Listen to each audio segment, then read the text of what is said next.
Welcome to the Hollywood Outsider, an award-winning weekly entertainment podcast. This is our 2021 summer movie preview episode. We take you through each and every month, May through August, and discuss every major theatrical release coming your way. That's right, theaters are open.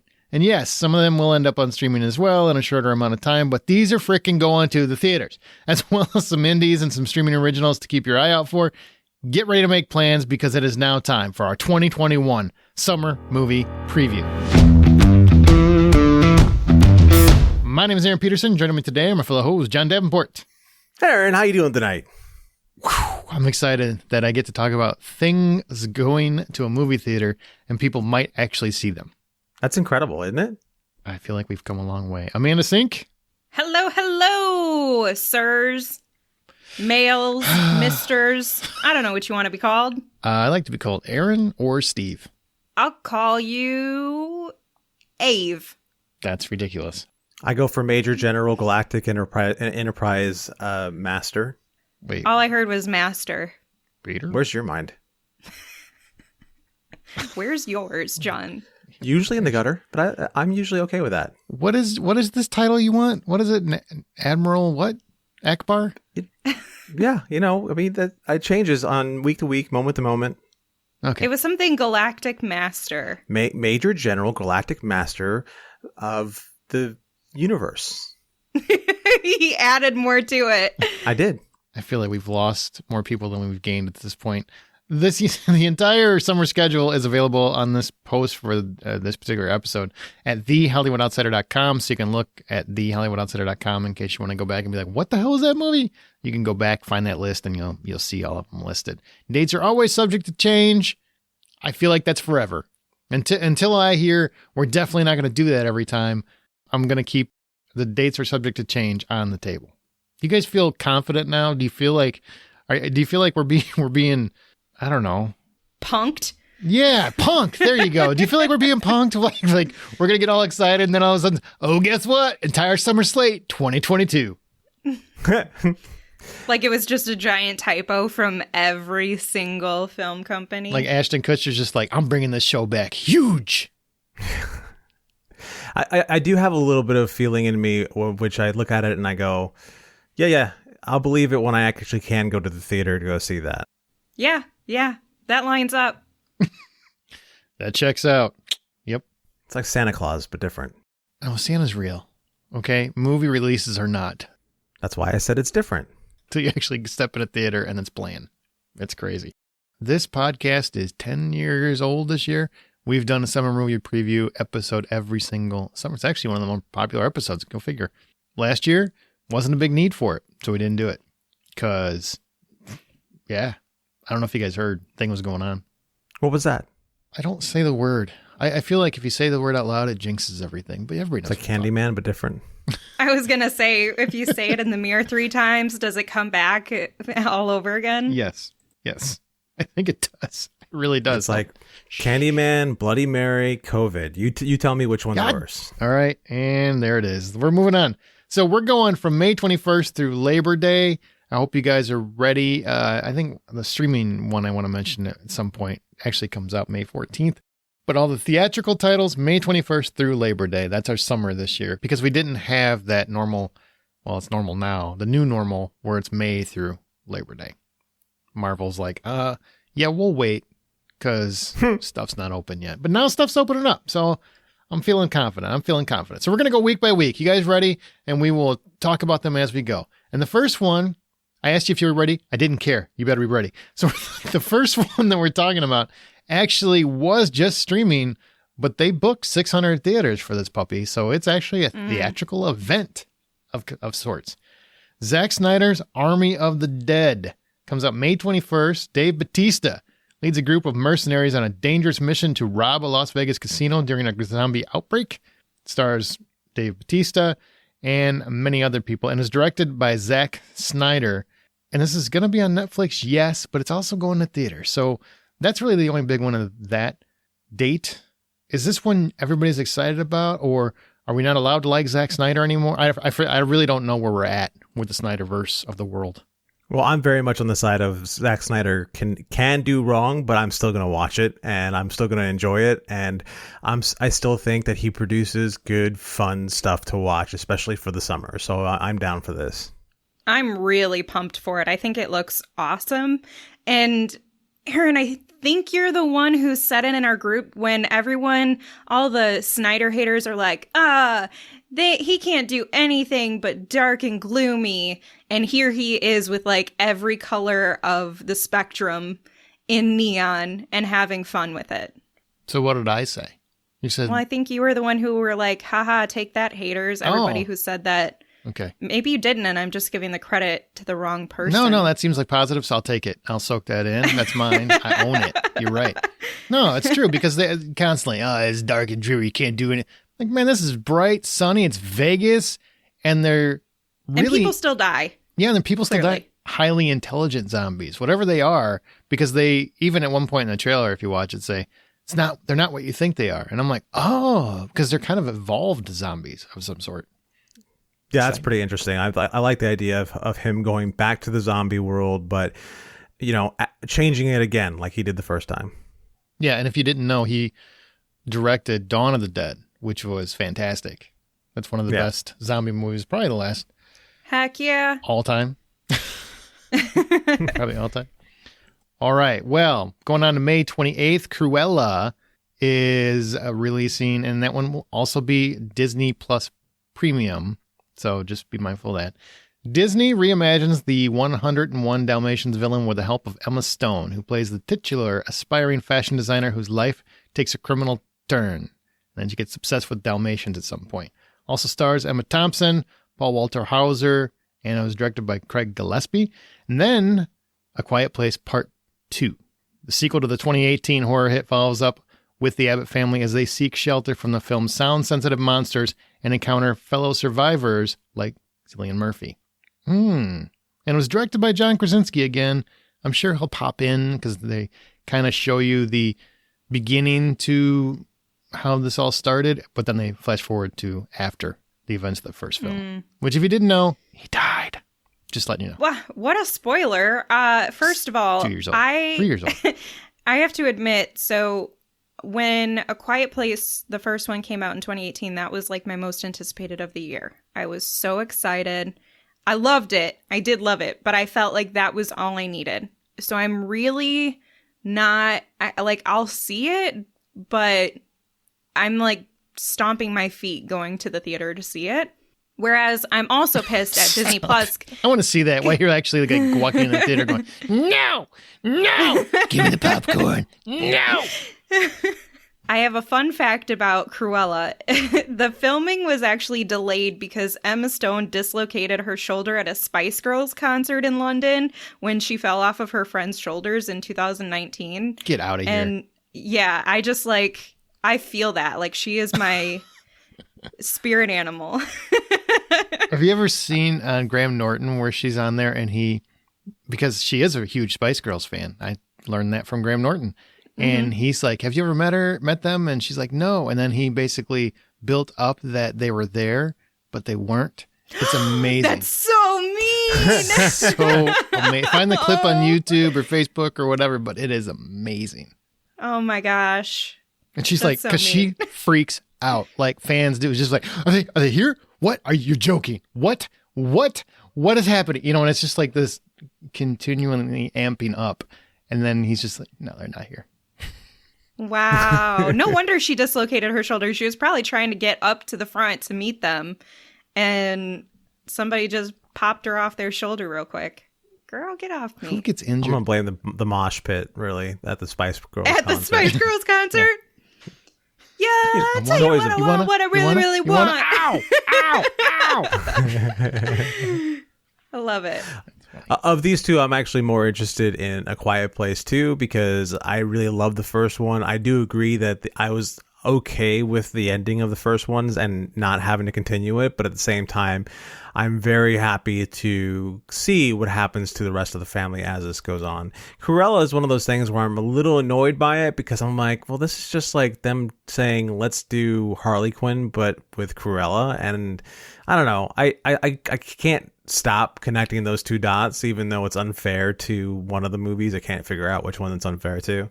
Probably both of them. Probably both of them. Because they're not the same character at all. I mean, I feel like Emma Stone is going to make that character pop. I have no doubt about that. Oh, yeah. But it's just like Glenn Close did it so good in 2 movies already. Does Disney not have any other recognizable villains they could, besides Maleficent, that they could make another movie about? Like they go back to this She was a producer on it, so she must be okay with it. I'm sure she wants it bad. I'm just saying, like, but I'm talking about Disney, the company. Like that's where you went when I would think that they have an arsenal of great villains. I mean, where's the Ursula story? That's the story I want to see. Like what you can. Ooh, she mean. Do it. She mean though. Crossover with Aquaman or something. Dalmatians, like now is a really good time to do dog movies because I'm fully confident in this anecdotal data that people of the younger generations, like middle-aged and younger generations, are doing away with like actual children and just replacing them with dogs. So people are going to be invested in seeing a movie with 101 of these dogs. It's a much better world. Yeah. Yeah, it's a happier, more cuddly world. Still Dogs are shitty, cheaper. but I don't know if it's cheaper there, John. I'm gonna. I don't know. I know. not when you got to get that grain-free, healthy dog food, and then you give them some extra real people food that's healthy for them. Get them some flax seeds and stuff. Like dogs are spoiled. And dogs can be expensive if they get hurt. And you can always tell the quality of your friends when their dog is injured and you see them weighing the price of that over putting them down. And it's like, whoa, you hovered on that for far too long. You're like, Sparky will die if I don't spend $2,000. I mean, it is $2,000. I could buy 2 PlayStation 5s with that money. Well, not in today's market. Well, you could. It'd be about $1,000 a piece. Wow. All right, moving on before we get too deep in putting dogs down. So June 4th, The Conjuring, The Devil Made Me Do It. This is the 3rd movie in the Conjuring official franchise, the 47th in the universe, which is nuts. I feel like they just make a spinoff of everybody that shows up in these things.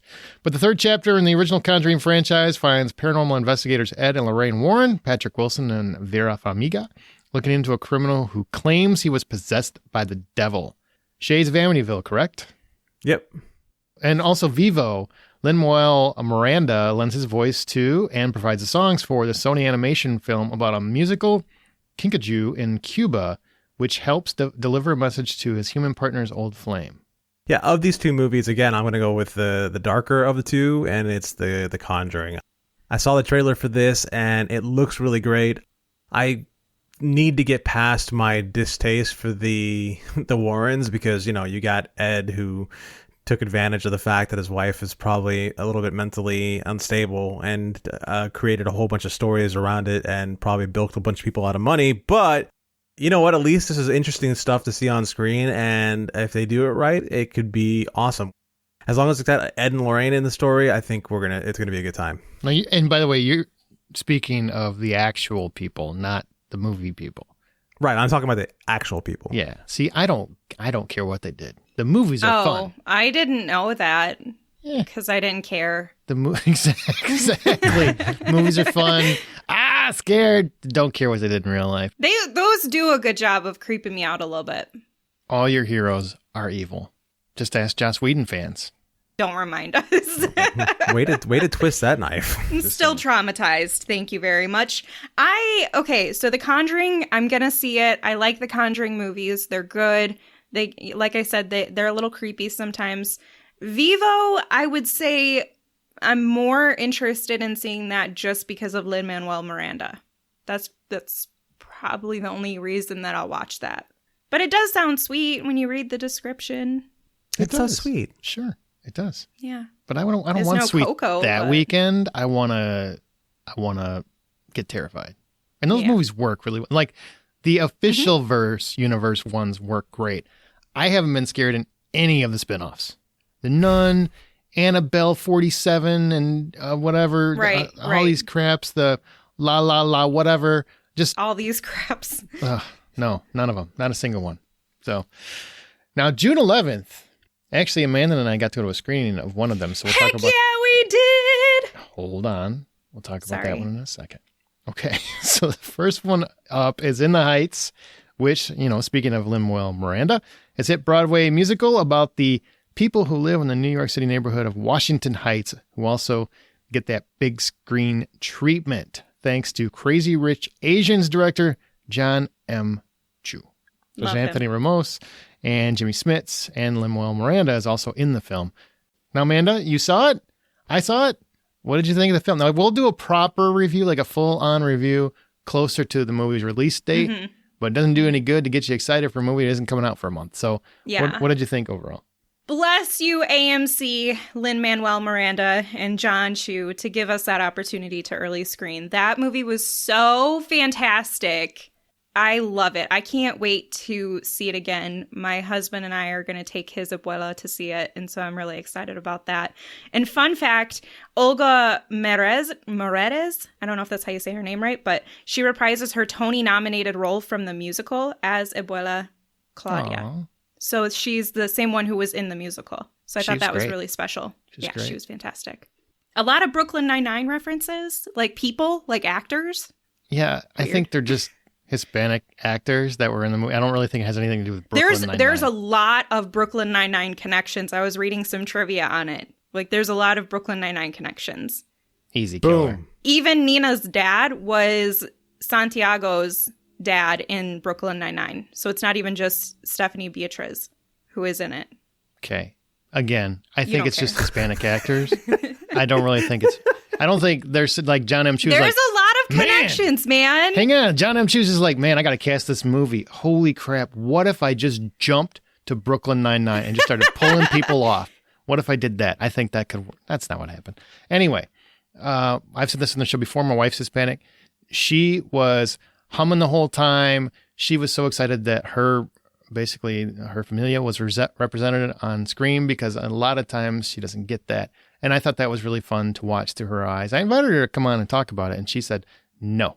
So, I was really hoping she would. No, she doesn't speak to it. She doesn't love to be the center of any kind of attention. But it was really fascinating to see that through someone's eyes, because in her world, and I'm sure John, you can relate too, because part of your family's Hispanic, was excited that the culture was represented without a single essay or, anything derogatory. It was an extremely uplifting, positive celebration of Hispanic culture. And that's why I think it's so great in that respect. I'm excited to check it out with the rest of the normals. The rest of the normals. I looked up the fun fact. Playwright Lin-Manuel Miranda, the original Usnave, played David Santiago in the TV show Brooklyn Nine-Nine. Jimmy Smits played David and Amy's father, Victor Santiago. Olga was also in Brooklyn Nine-Nine, oh my God, and she played Rosa Diaz's mother, Julia, and Stephanie Beatriz, who plays Carla in this film, is Rosa Diaz in Brooklyn Nine-Nine. That's 4 different actors. That's a lot of people. It's significant. It's a Hispanic cast film. I'm aware, but there a lot of talented Hispanic actors, and they pulled a lot of people that were in Brooklyn Nine-Nine. I just think it's fascinating. You're right. Can you stop being a Brooklyn Nine-Nine hater? They pulled Lin-Manuel Miranda. They pulled Lin-Manuel Miranda from Brooklyn Nine-Nine. I'm just saying there was connections. There's connections. He's this brilliant lyricist and playwright and everything else, but because, hey, you know what? Thank God he was on Brooklyn Nine-Nine, or I wouldn't have been able to put him actually in the movie. That's not what I'm saying. I'm just saying there's a lot of connections to Brooklyn Nine-Nine, and I find it fascinating. I feel like you should watch more TV than just that show. All right, moving on. We've got the weekend of, it's June 16th through June 18th. First, on June 16th, the hitman's wife's bodyguard. So a lot of apostrophes. They just keep adding on. It's the follow-up to the 2017 action comedy. Stars Ryan Reynolds as bodyguard, Michael Bryce, who is enlisted by Sonia Kincaid, who's Salma Hayek. Oh my gosh, breathe. breathe. To rescue her husband and Michael's rival, Ew. as well as my rival, Darius, who's played by Samuel L. Jackson. All right. And coming out June 18th, Luca, Pixar's latest offering, is a coming-of-age tale about a boy who lives on the Italian Riviera and strikes up a friendship with another boy, only to discover they are both secretly sea monsters disguised as humans. And we've also got Peter Rabbit 2, The Runaway. Beatrix Potter's mischief-prone rabbit embarks on a second adventure as Peter wanders away from home and makes new friends as his family comes looking for him. And lastly, on June 18th, the Sparks Brothers. Edgar Wright, who did Shaun of the Dead, Hot Fuzz, Baby Driver, helms this decade-spanning documentary about a brothers Russell and Ron Mael, otherwise known as the influential rock duo Sparks. So of all those...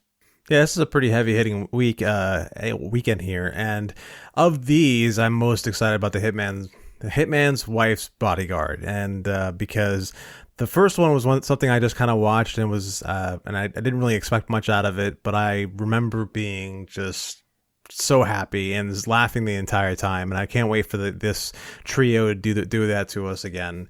Luca looks like a lot of fun, very cute, and Peter Rabbit 2, which the first one was all right. I sat down and watched, and it was worth my time. This one looks like it would be equally cute and fun if there were some littles running around to be able to appreciate it. And yeah, how about you, Amanda? I have not seen that one yet. I know Rose Byrne's in it, who I adore. But I just never get around to seeing it because it looks like a kid's film, but you're saying not so much. I mean, it's enjoyable as any age film? Yeah, any age can really appreciate it. Okay.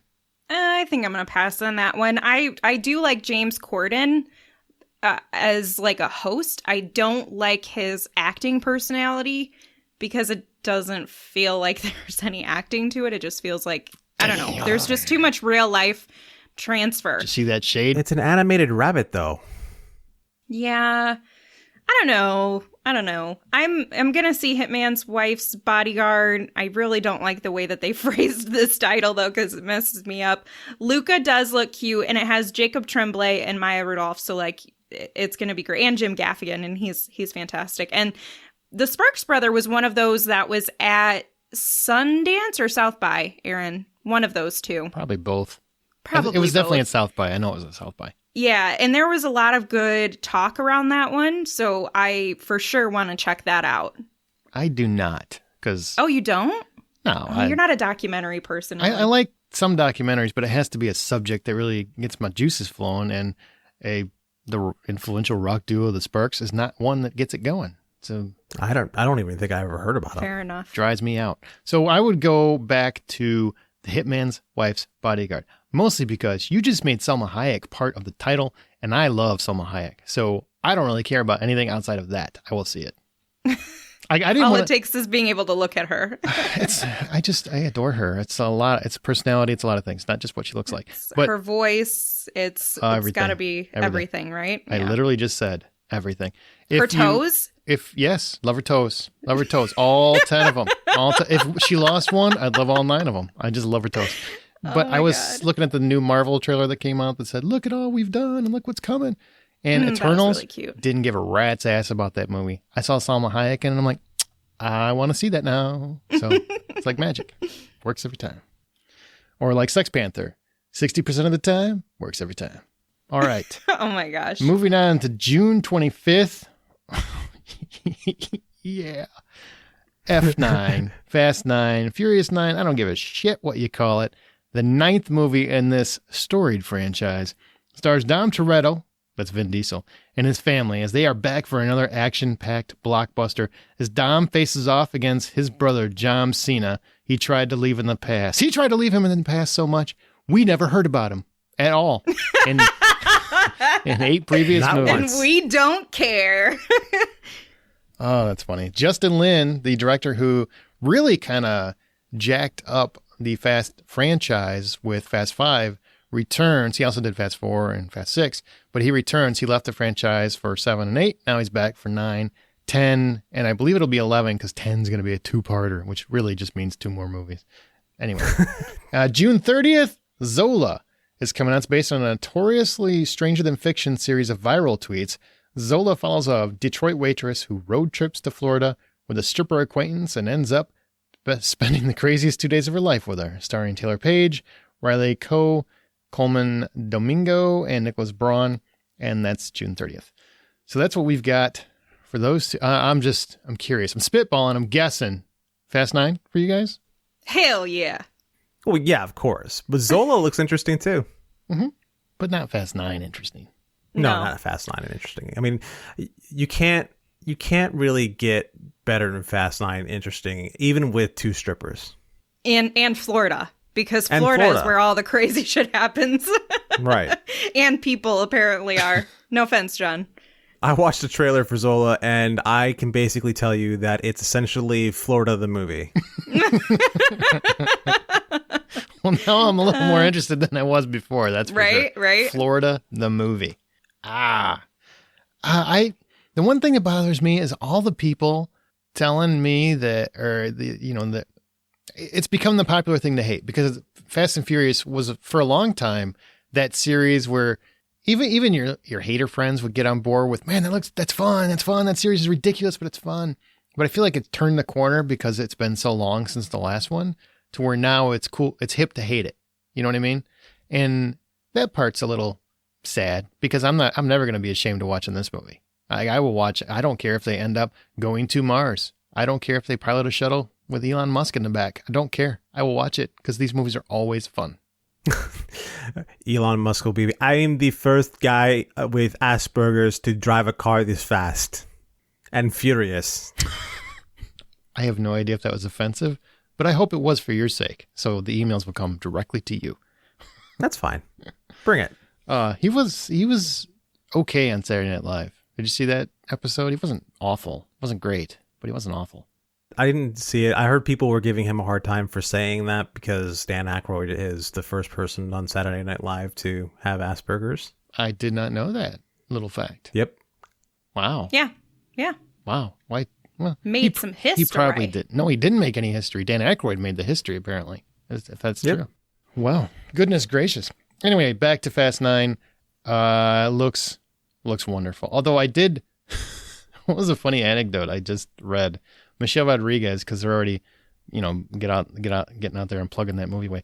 She said that, in the first Fast and the Furious, I was very adamant that the character was going to be a little deeper than what was on the page, and da-da-da-da. I'm like, it was?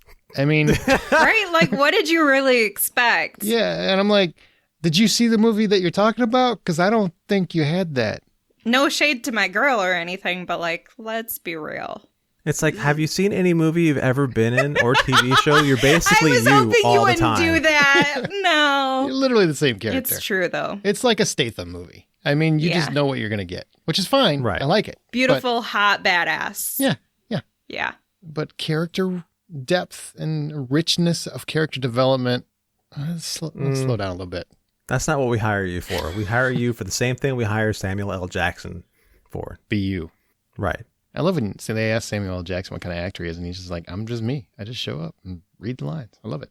Okay, well, you know what? Before we move on, we've got something I got to mention. Because yours to own now on digital Blu-ray and DVD, Academy Award winner Jodie Foster, Tahar Rahim, Shailene Woodley, and Academy Award nominee Benedict Cumberbatch star in The Mauritanian, the riveting and emotionally compelling true story of courage and survival against all odds. This movie is based on the New York Times bestseller. You can bring home the critically acclaimed film filled with all new exclusive bonus content, including an alternate opening, never before seen deleted scenes, and a whole lot more.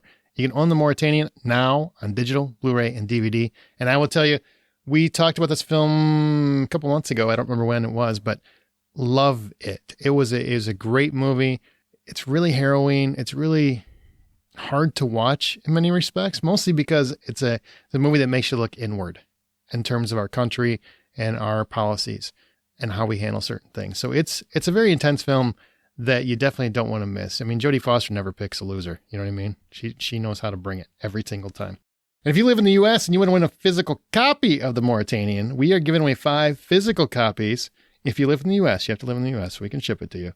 Just send an email to contests@thehollywoodoutsiders.com with your name and the subject line, The Mauritanian. That's your name and the subject line, The Mauritanian, to contests@thehollywoodoutsiders.com. That's all you have to do to be entered to win. And seriously, it's a great movie, so you should definitely watch that. All right, moving back to our summer movie preview. July 9th, The Forever Purge. There are so many Purge movies. I thought The Purge ended in like the third one, but apparently we got more.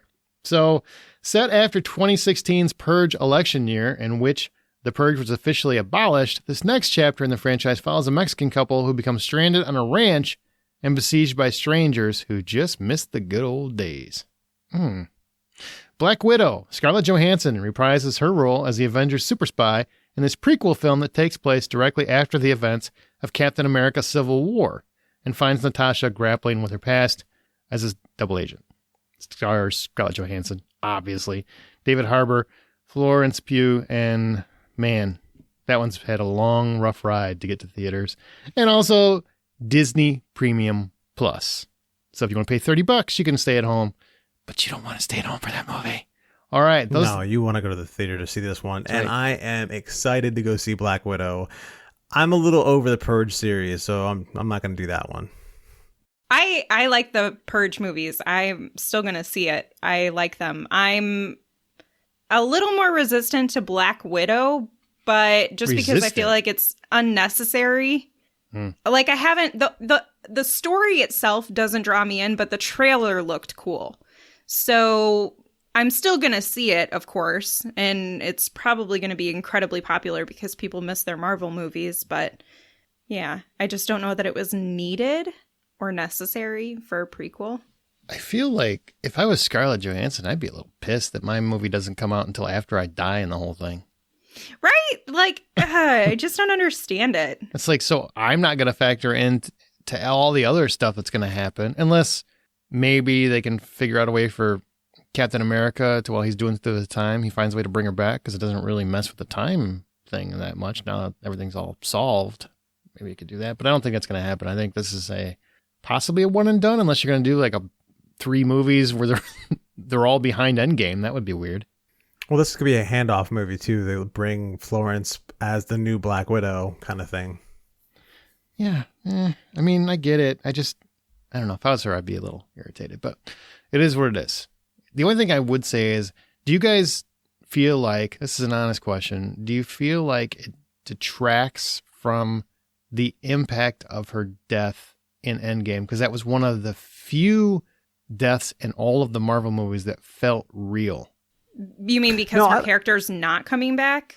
Or because we're still getting a movie with her, even though she died. Yeah, that's what I mean. Because like when she died, you anticipated to never see her again. Yeah, yep. And then they came out and they're like, just kidding. We're going to do a prequel. Yes, that's where I am at, where I'm like, this is just poorly timed. And I feel like they could have, if they would have planned this out better and anticipated doing separate stories for her and for all these other characters, it would have come out better.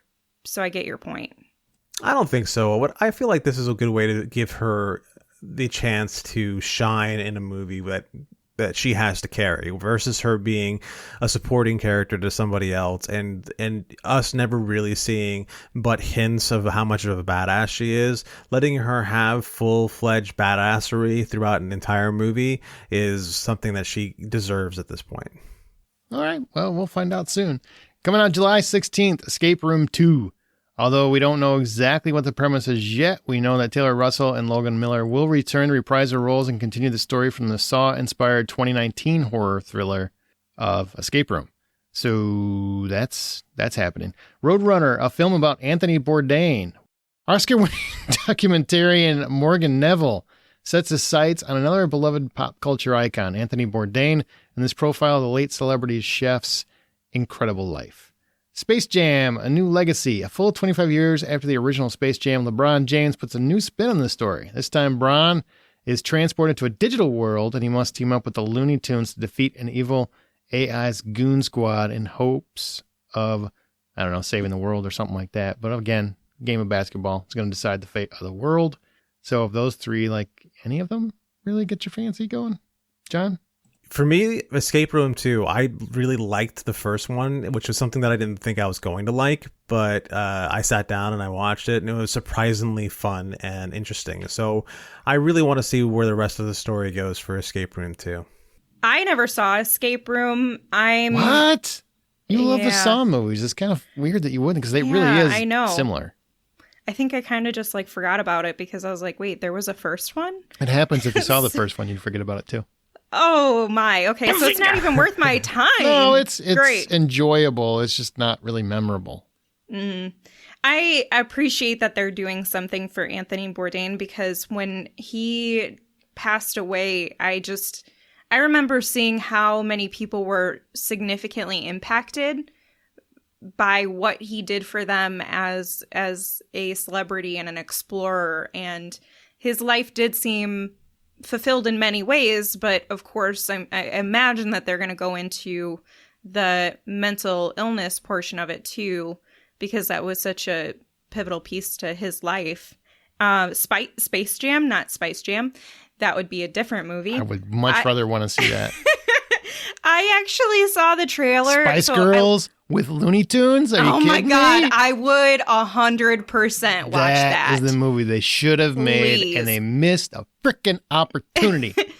So I rewatched Space Jam, which I really loved as a kid. Really? And I rewatched it and I was like, man, this does not hold up as well as I imagined it in my child brain. And then I saw the trailer for it.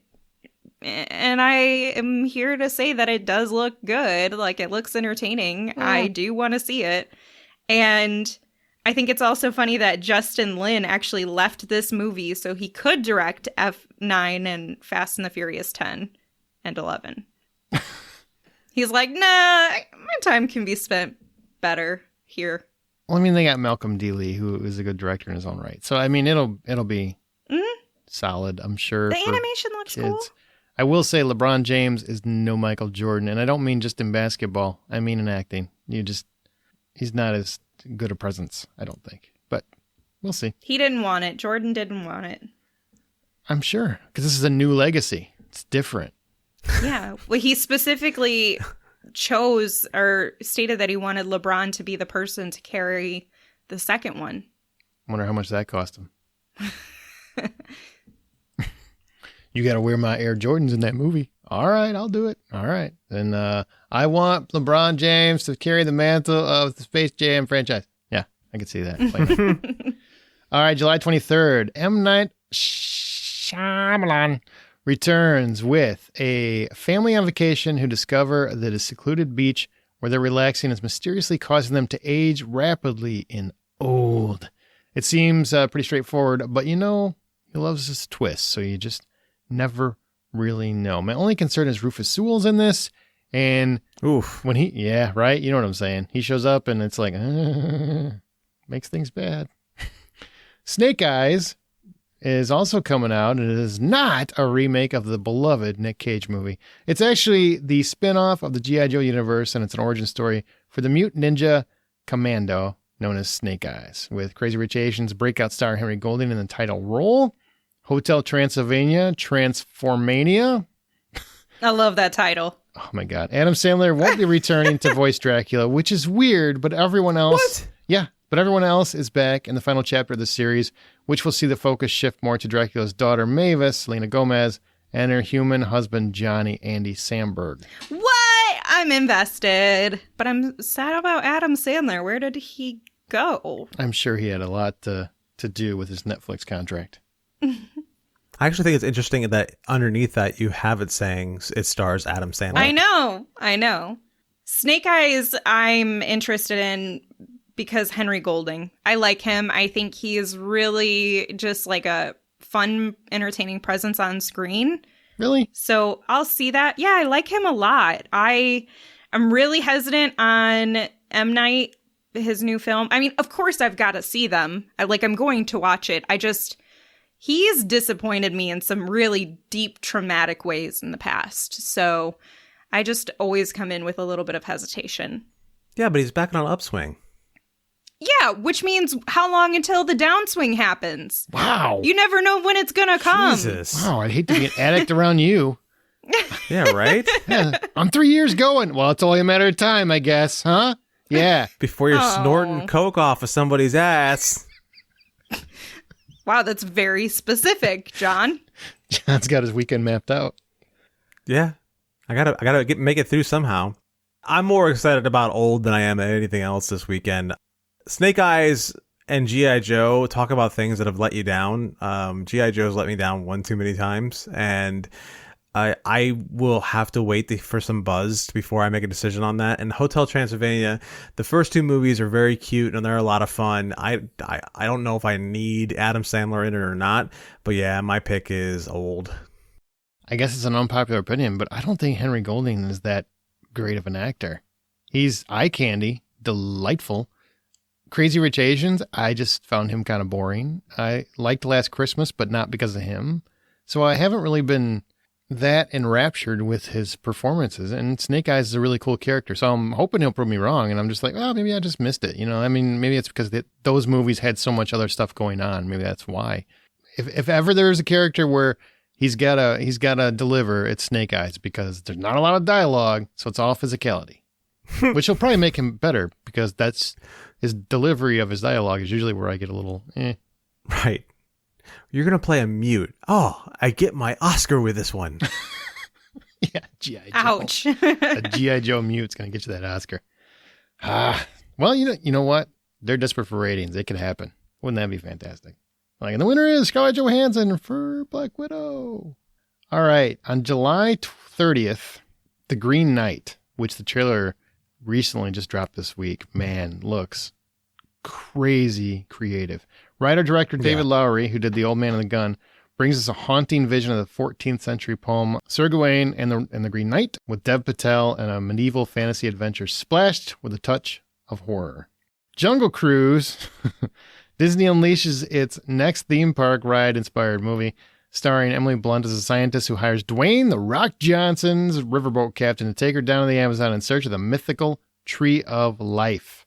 What? Stillwater, the trailer also came out this week. Matt Damon stars in director Tom McCarthy, that's from Spotlight, his thriller about an Oklahoma oil rig worker who travels to France to clear his daughter's name when she is in prison for a crime she says she didn't commit. It's basically Taken plus Amanda Knox with no ass kickery. That's what the movie looks like. Now, that to me is a great freaking week for movies. Like, I'm going to see 3 movies that weekend. Mm-hmm. Absolutely. Yeah, I can't agree more. That is a great week for movies. You got a little bit of everything. You got Stillwater to pull the heartstrings and give you a little bit of like a tension.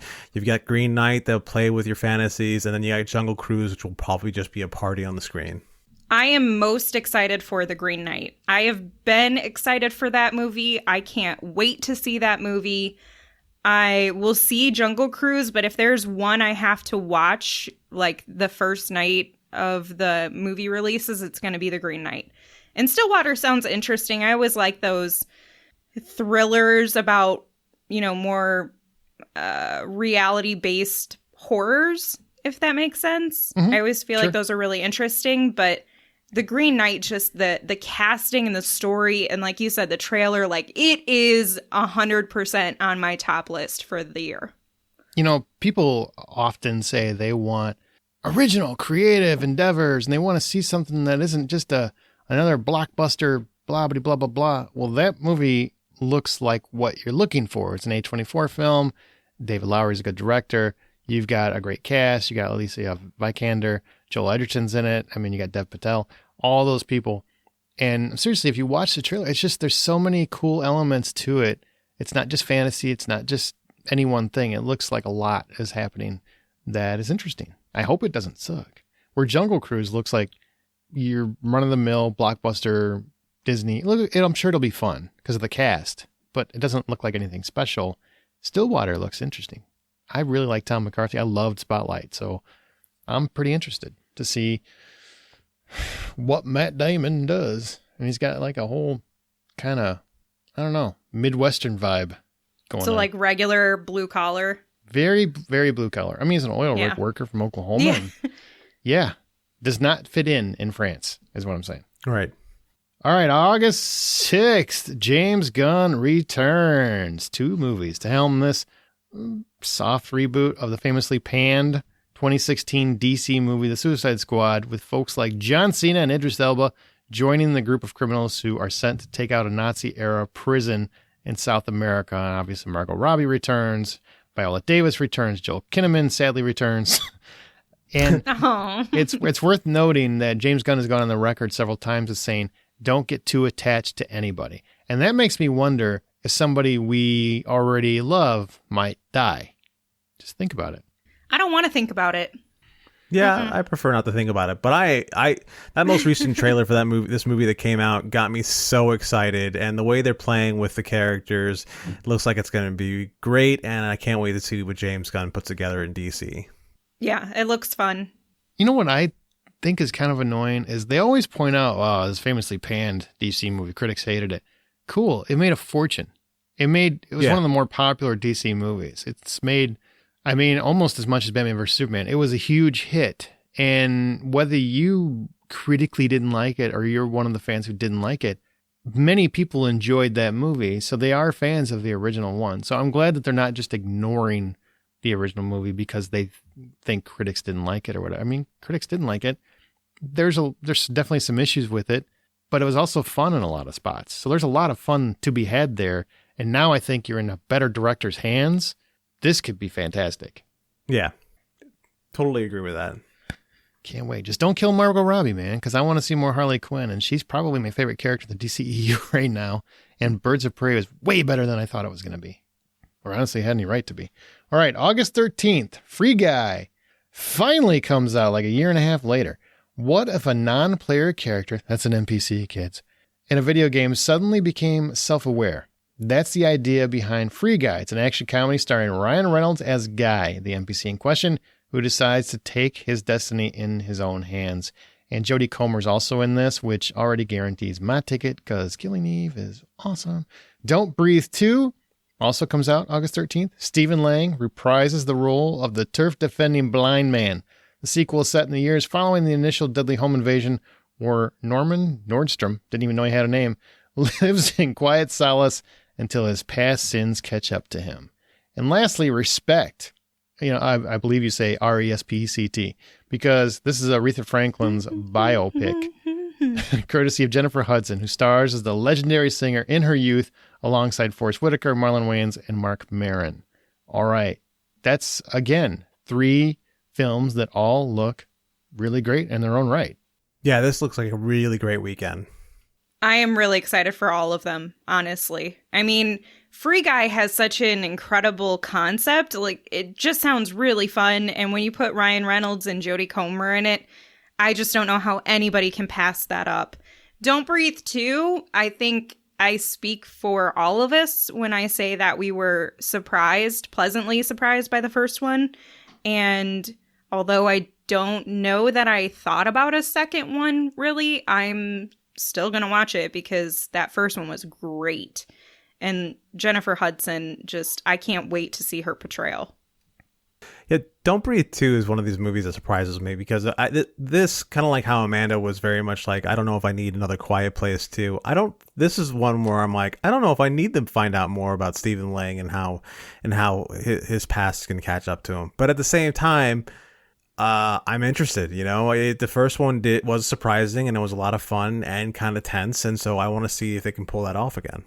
Only thing that concerns me about that one is Fede Alvarez isn't directing it, and that direction was a major component to why it worked. But Stephen Lang also is the other major component, because that dude is, I think, 95 years old and jacked and still ready to kick everybody's ass. Like, he just looks built to beat the shit out of someone, which I kind of respect.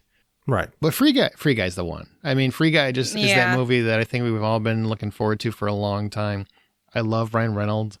Jodie Comer is just I want her to have a fantastic career.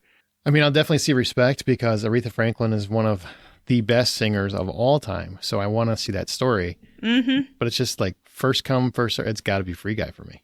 Yeah. All right. We're almost to the end of the summer. August 20th.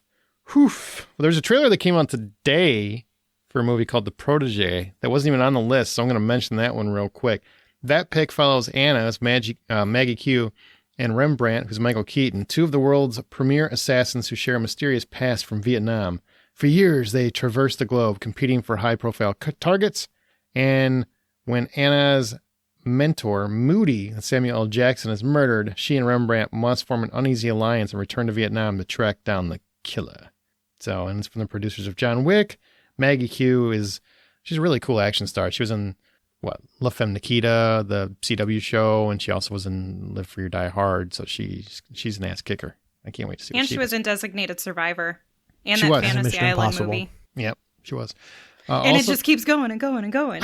Also coming out, The Night House, which is a psychological thriller, follows a recent widow, Rebecca Hall, who, now alone in the house he built for her, begins to uncover the dark secrets of his past, of her former husband's past. So I'm curious what that is. And of course, lastly, Paw Patrol the movie. Ryder and the pups are called to Adventure City to stop Mayor Humdinger from returning the bustling metropolis into a state of chaos. Somebody made that pitch to an executive, and I wish I would have been there. Paw Patrol is the movie for me, guys. I knew it. I frickin' For knew real? it. No, it's going to be Night House. I'm just checking. Did you actually say for real, like you thought he was being serious right there? Look, man, Johnny is into some different stuff than we typically are. So you never know. Yeah, but I was using I was being ironic voice. That's true. That's true. Okay. All right, then. Paw Patrol is not the one for me. The Protege does sound interesting. I mean, especially when you bring up the John Wick connection. I mean, that gets anybody interested. Easy. That's the one thing that always bugs me about promotion. From the producers of da-da-da. That doesn't mean jack. I thought it was director. No, I'm sorry. The producers of it. You know what? Sometimes movies have 47 producers. So when you see something that says often, the Right. producers of the Fast and Furious series, that could have been Jim from catering who got lucky that week and they gave him a deal. That doesn't necessarily mean that it's like a prolific producer. So don't always be fooled by that stuff. It's marketing. Yeah.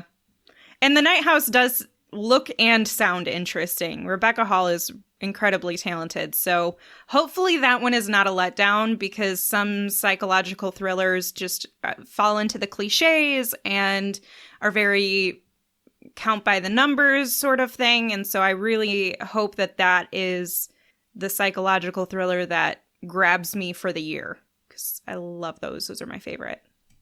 I want to do a group outing where we go see Paw Patrol. Like all three of us go see Paw Patrol or watch it live somehow, because I want to be there when they say Adventure City and then Mayor Humdinger. I want to be there together. Is this going to be part of Bad Movie Night? Humdinger. Yeah, it might be a part of our Patreon. Who knows? Ryder, get over here. Mayor Humdinger wants to talk to you. Wow, why are you being a Virginianist? I was actually not trying to do that at all. I'm just really bad at accents. Wow, I feel so offended. All right, well, lastly, this is the last weekend of that summer. Oh, thank God. Look at this. Movies every weekend I want to see. This is great. Candyman. This sequel to the 1992 horror classic takes place in the same neighborhood, now gentrified, where an artist explores the legend of Candyman and his work and unknowingly opens a door he may not be able to close. That sucks. And also, the Beatles Get Back. Peter Jackson returns to documentary filmmaking with his portrait of the Fab Four and the making of the 1970 album Let It Be. Recut from the footage that Michael Lindsay Hogg captured for his film, also called Let It Be. Oh, Peter Jackson. That's interesting. I'm interested in both of these. Candyman, I think I don't know, I've just been impatiently waiting for it to finally come out. Tiana Paris, if that's how I say her name, I'm not totally sure. I don't want to give her Paris Hilton sort of connection with the last name saying. What? She is super, I don't know, man. My brain is all over the place. But she's super talented. I think you overcorrected. I think I did.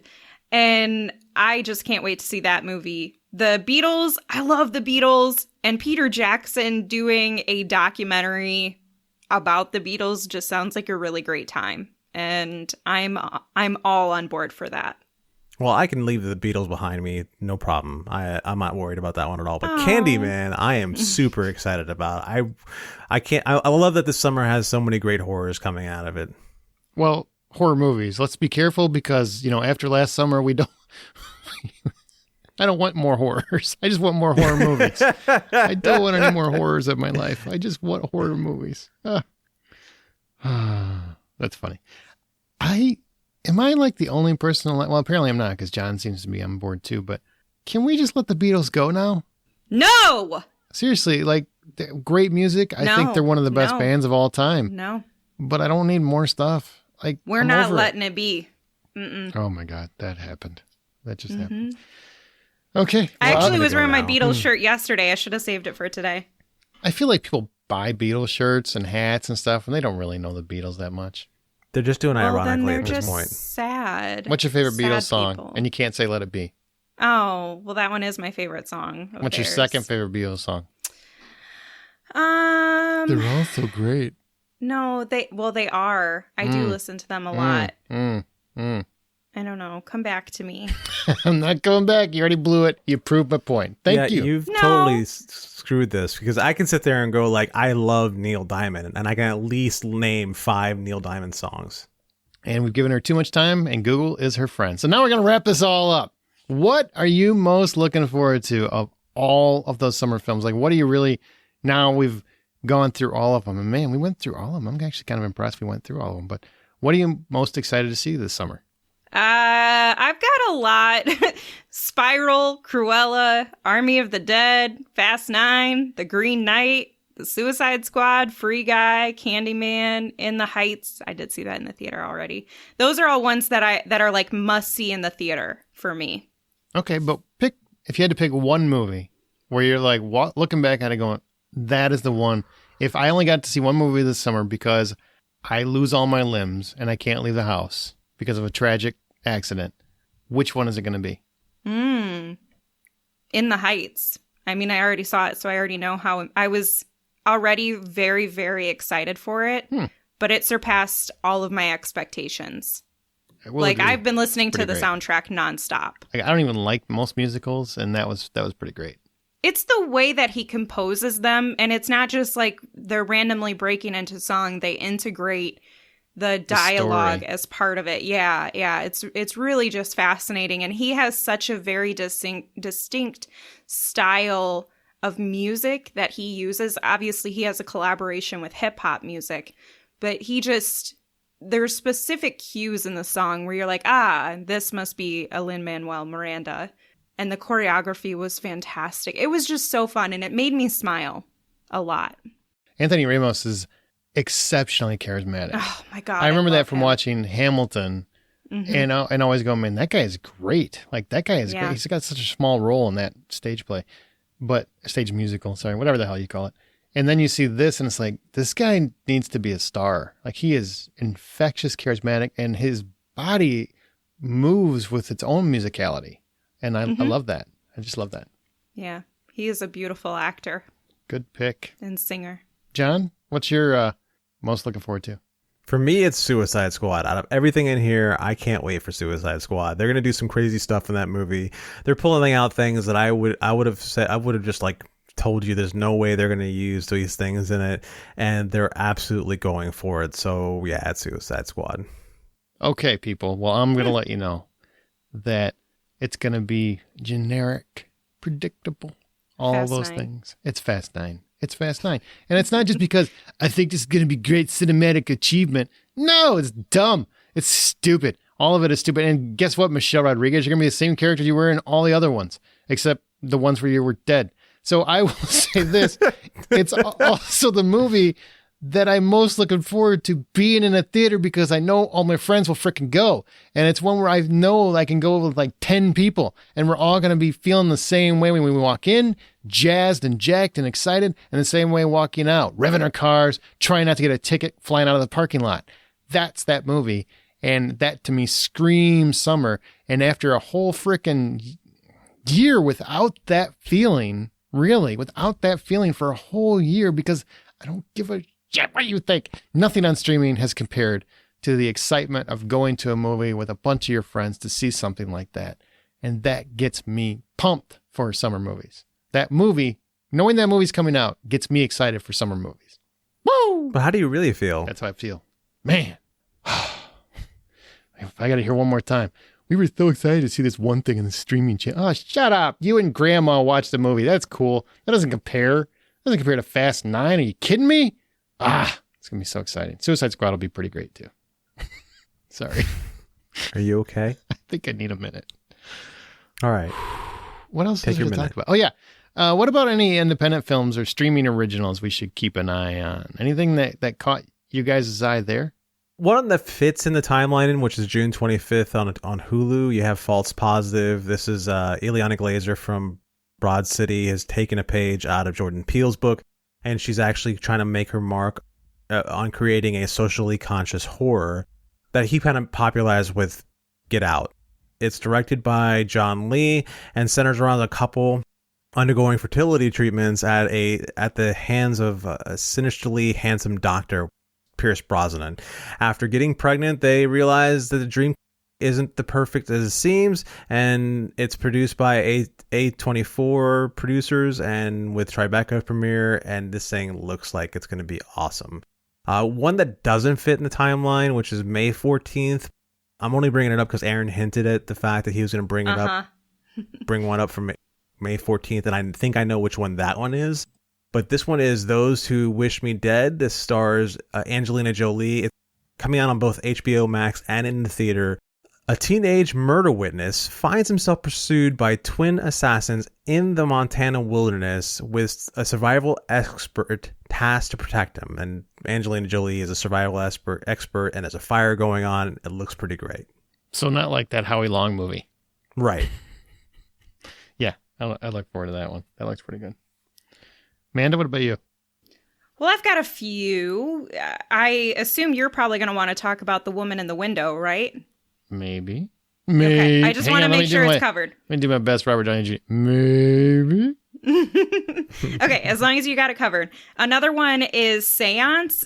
Camille, a young woman who arrives at the Fairfield Academy following one of the students' untimely and violent death. That comes out on May 21st. And that one is, let's see here, coming soon. Then we have Coda, which is one that we actually talked about from the Sundance Film Festival. Mm-hmm.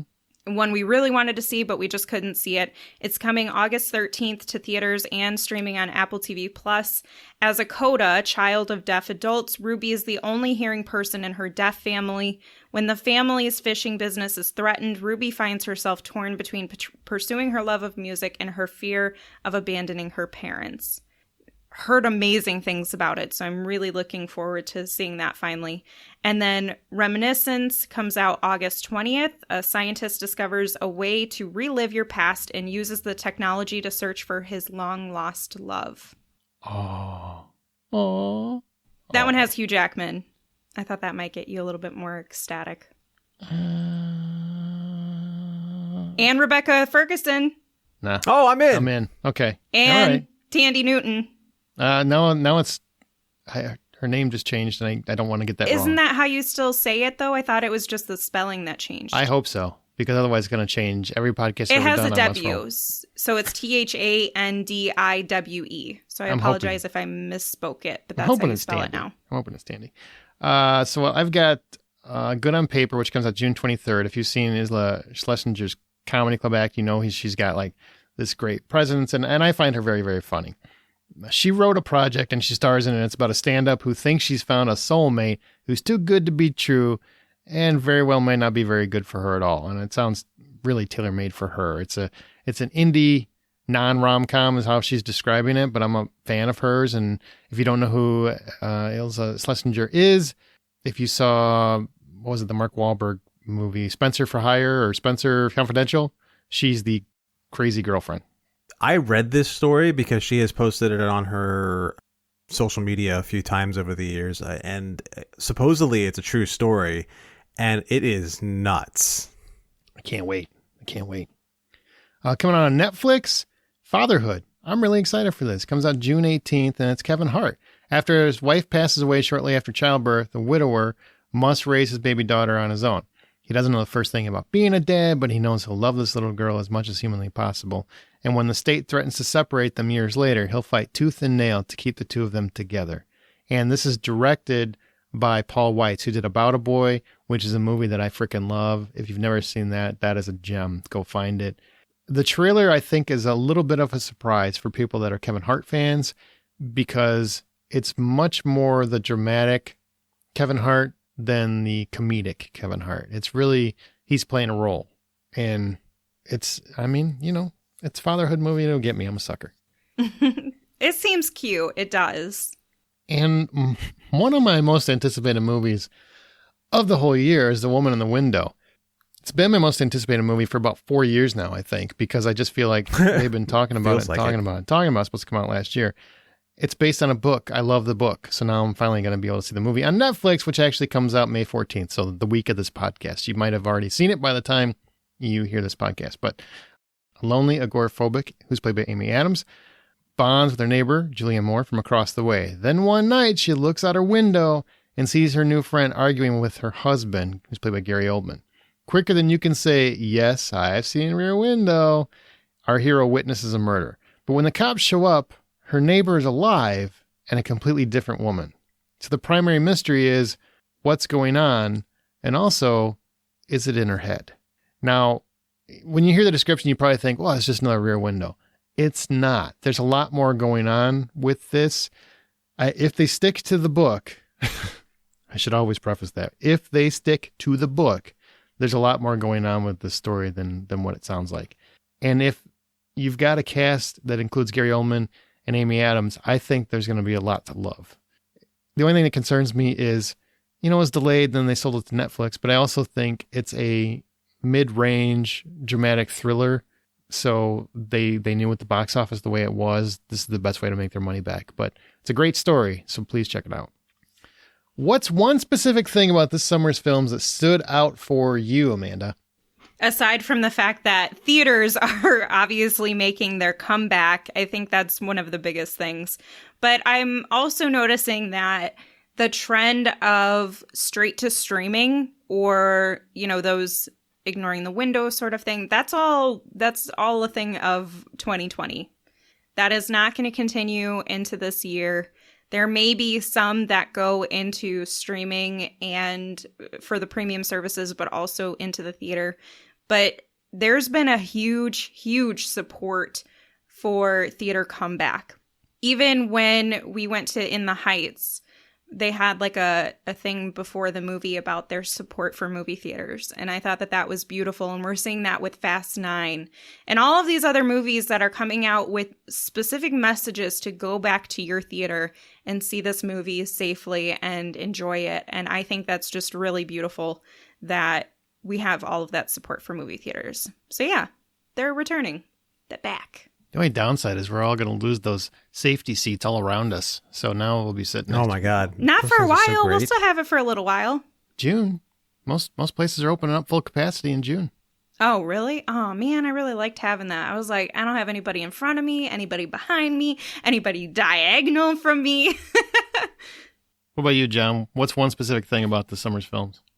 Well, it kind of feels light on the action to some degree. There is some action here and there, but it's not like a constant stream of action movies being thrown at us, and that's what I noticed the most. Yeah, I would agree with that. I think a lot of the blockbusters had been pushed back, but they've really done pretty well with filling the slots with other stuff that is interesting. I mean, the thing that stands out the most to me, this is probably the summer with the least amount of sequels I can remember. Yeah.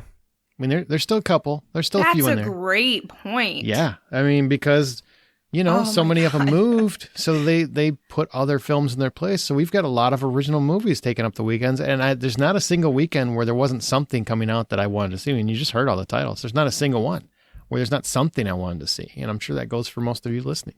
I remember the last at least 2 summer movie previews where we were commenting about how every single weekend there was a sequel or a remake. Mm-hmm. And that is not the case. So that's actually really beautiful. Look at what the good thing that's come out of all the bad, right? Like that positivity. I don't know if I'd go that route. It's a good thing in all of the bad. Sure.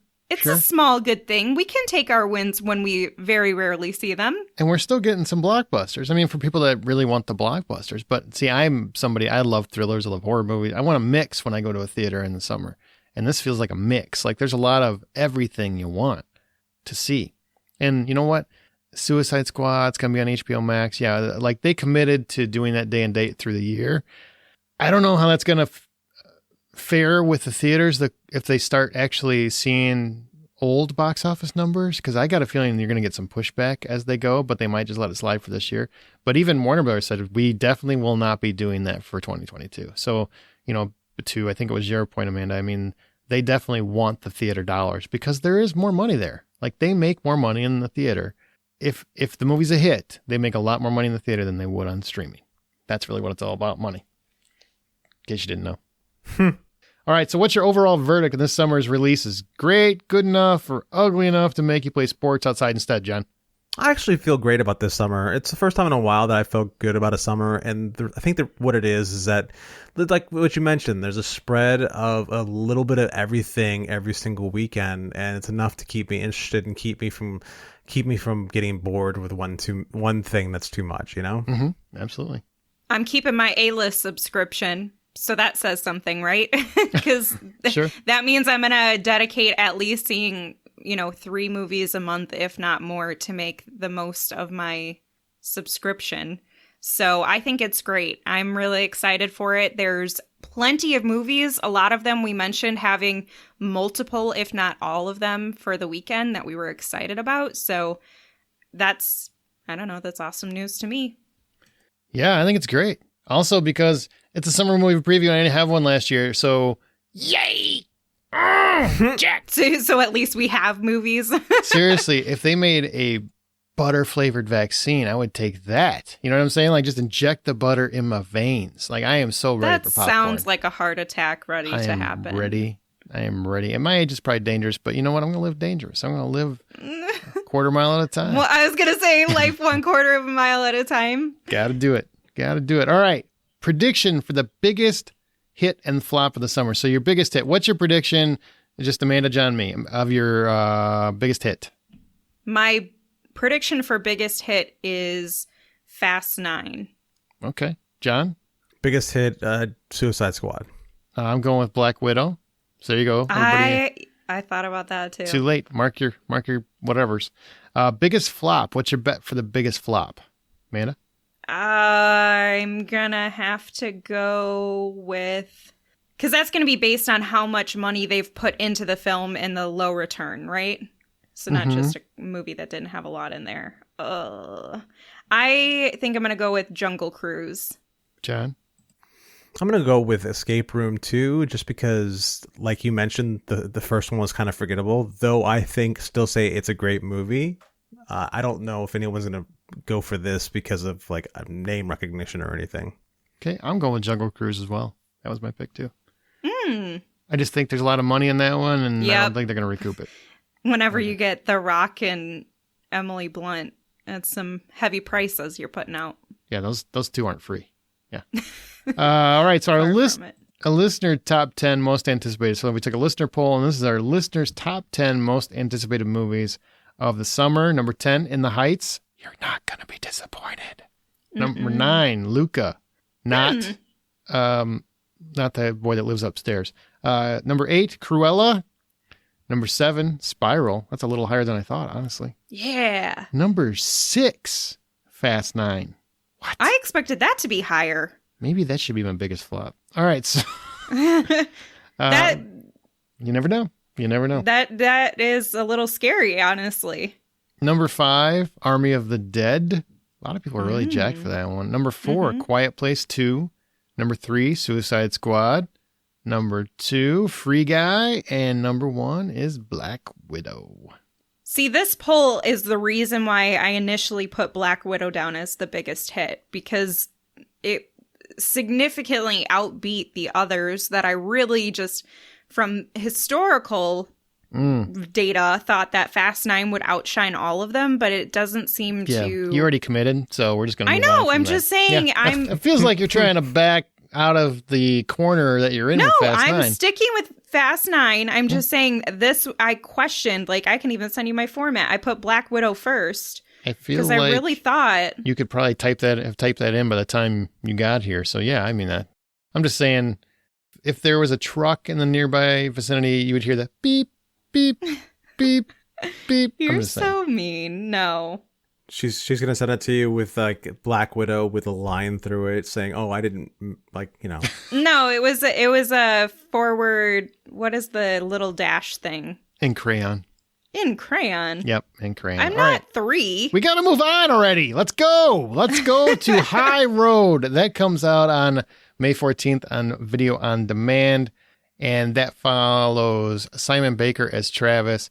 And it takes place in 1919 and 1931 in Australia. And it's basically following a bunch of white settlers who go after some Aboriginal people and end up murdering the entire family except for 2.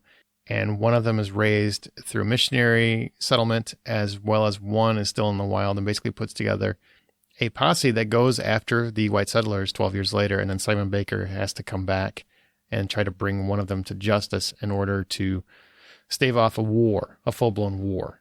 So this is a very solid thriller. It's a very historically accurate thriller. I mean, it's kind of, it really makes you think. It really leaves you with wondering exactly what more you can learn about this entire period of time. And it's sad that this movie is still pretty relevant in terms of its themes, but it is, I mean, across the world. So it's called High Road, and Simon Baker is not the mentalist. I mean, he's really playing a grizzled sharpshooter, and the entire purpose of the title is to illustrate a sniper's position, which is if you control the high ground, you control the entirety of the conflict.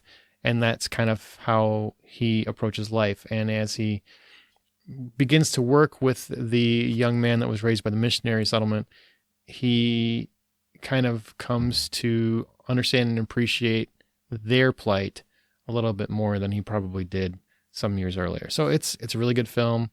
It's an Australian film, so it's shot in the Australian outback. It is gorgeously shot. It's called High Ground. And man, I'm telling you, the cinematography is just delicious. I thought it was a really, really strong and kind of hard to watch film, but it's a good movie. And so $10 full price for admission. I give High Ground $7. You can find it on demand probably by the time you listen to this. And any other recent film or TV recommendations not previously discussed you guys want to mention?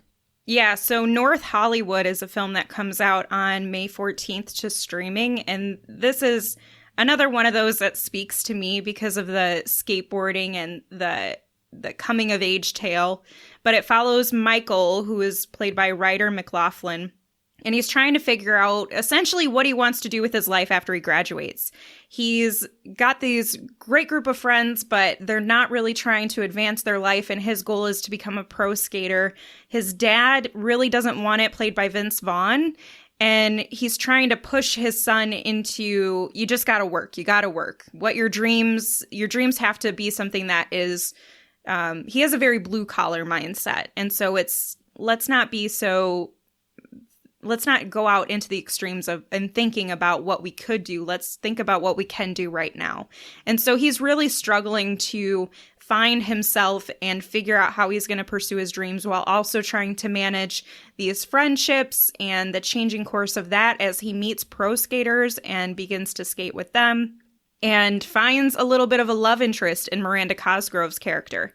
So it's a really, I would say, fun at times, but it's mostly just that feeling of connecting with these characters who are struggling to understand themselves. And there's a really great underlying context about male friendships that I don't think gets explored too often. So I really appreciated that in the movie.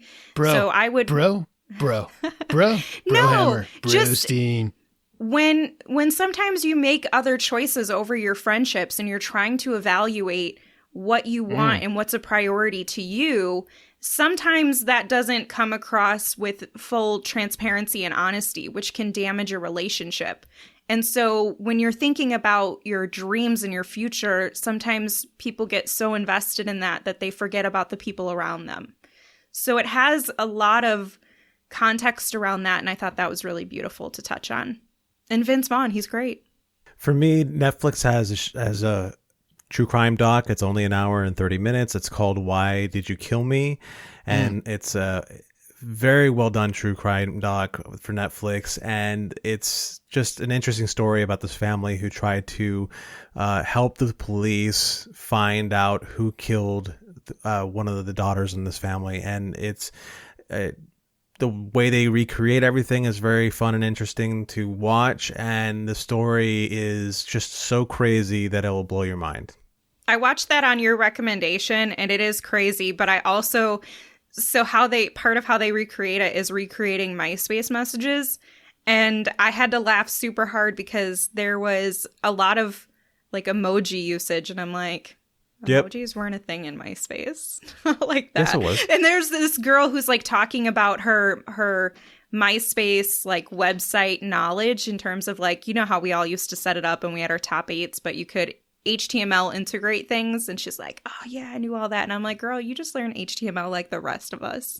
But it was interesting. There were a lot of moments where I was like, ma'am, you are crazy. Mm-hmm. You are crazy about the mom. You are crazy. Yeah. She is nuts. She is pretty nuts. Yeah. Yeah. I also saw Wrath of Man, which is Jason Statham's new movie, and I gotta say, I walked in. It's Guy Ritchie as well. Guy Ritchie wrote and directed it. I walked in, one of the writers. I walked in thinking I'd already seen the entire movie because the trailer for Wrath of Man looks very much like the whole damn movie. And actually, they did a pretty good job of not showing everything because there was a enjoyable amount of surprise at a couple turns. A couple of them, yeah, were in the trailer for sure, but there's also a couple things from like, oh, all right, I didn't see this angle. Like, there's an entire angle to the movie that they didn't give away in the trailer, which plays off in the second half and really gives the movie a little bit of different flavor, I guess. So in terms of how you approach it. And Statham is literally the same guy he plays in every movie. He's the Michelle Rodriguez of Jason Statham movies. And he's... What? That didn't even make sense. I love it, though. He is just, cool as hell, badass as hell, and ruthless as hell. And it's a fun movie, and it's very Guy Ritchie in that sense. Now, I do think Guy Ritchie's very hit or miss. I don't get a lot of the I gotta see Guy Ritchie day one kind of thing because he's really had a lot of misses the last 5 to 10 years. Way more than hits. So, I'm like, easy in the, Guy Ritchie isn't he shouldn't be as revered as he is, I think, in some respects. But anyway, the movie's pretty good. I'd give it probably $6.50 out of $10. It's definitely worth a watch. It's fun. It's something you should watch with some friends because I think you can get into it. And some cool actors pop up that you don't think are even going to be in the movie, and then they show up. Josh Hartnett's in this thing, and he plays... Stop telling me things! He's literally in the cast, like as they name the credits, he's there. It says Josh Hartnett. It's going to be kind of hard to miss that when it's his name. Yeah, that's definitely something you want to check out. People, that was our summer movie preview. You can find our Facebook group on Facebook. We're called The Hollywood Outsider. You got to look for it. It's a closed group, so you got to join. And we're on Twitter at BuyPopcorn. Our site is thehollywoodoutsider.com.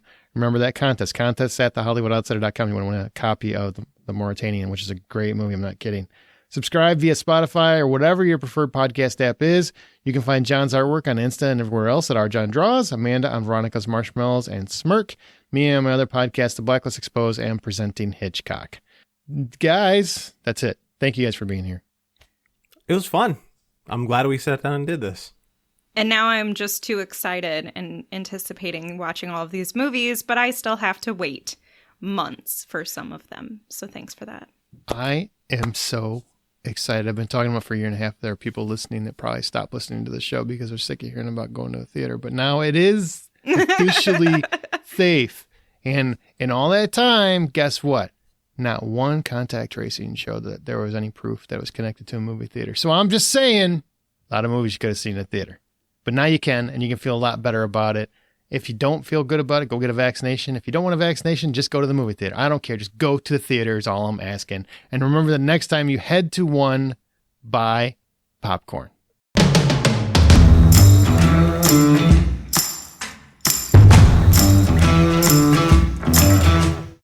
Goddamn right. Go to the fucking movies. Buy all the popcorn you can. Don't smuggle it. Buy that shit. Just buy it. They actually now let you use the butter dispensers again, which is life-changing. They do. And you know what I do? I'm licking them all. Ew! Aaron. I am. I'm just like, that's what you get for if you haven't been in the theater. I know you well enough. You're too much of a germaphobe to like even do that. Don't you use napkins to touch it? You don't even touch it with your own finger. I don't appreciate when you step on my jokes like this. Shame on you.